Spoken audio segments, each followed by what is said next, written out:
Hi guys, wala na akong pambili ng monde. Ubus na yung pera ko. Meron ako dito yung sa bakery, yung tagpipisong mamon. Ito,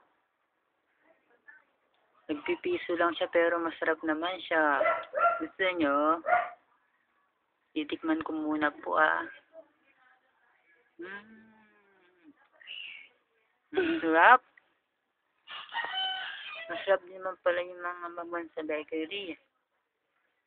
Wala ko na ng iBog ko. Kaka-FB.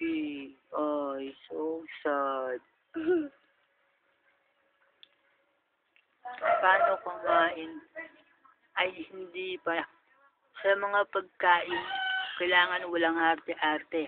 Pag gutom ka, sige, kainin mo ng kainin. Tulad nito. Mm, ang hirap.